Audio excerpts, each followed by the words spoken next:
সরষে ইলিশ শুধু একটি খাবার নয়, এটি বাঙালির ঐতিহ্য, স্বাদ আর আবেগের এক অনন্য পরিচয়। টাটকা ইলিশ মাছের সঙ্গে সরষের ঝাঁঝালো ঘ্রাণ আর কাঁচামরিচের সুবাস মিলে মিশে তৈরি করে এমন এক স্বাদ যা ভোজন রসিকদের মন জয় করে নেয়। গরম গরম ধোয়া ওঠা ভাতের সঙ্গে গরম গরম সরষে ইলিশ যেন ঘরের রান্নার এক বিশেষ আনন্দ।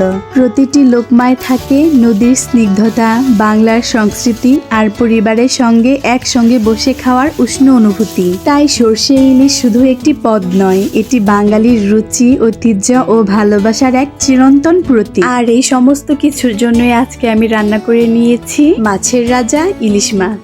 সাধারণত এই পদটি রান্না করা হয় হলুদ, লবণ, কাঁচামরিচ ও সর্ষে বাটার ঘন মিশ্রণে, যা ইলিশের প্রাকৃতিক স্বাদকে আরো গভীর ও সমৃদ্ধ করে তোলে। কেউ কেউ আবার এতে সামান্য নারকেল বাটা বা দইও ব্যবহার করেন, যা স্বাদে আনে ভিন্নতা।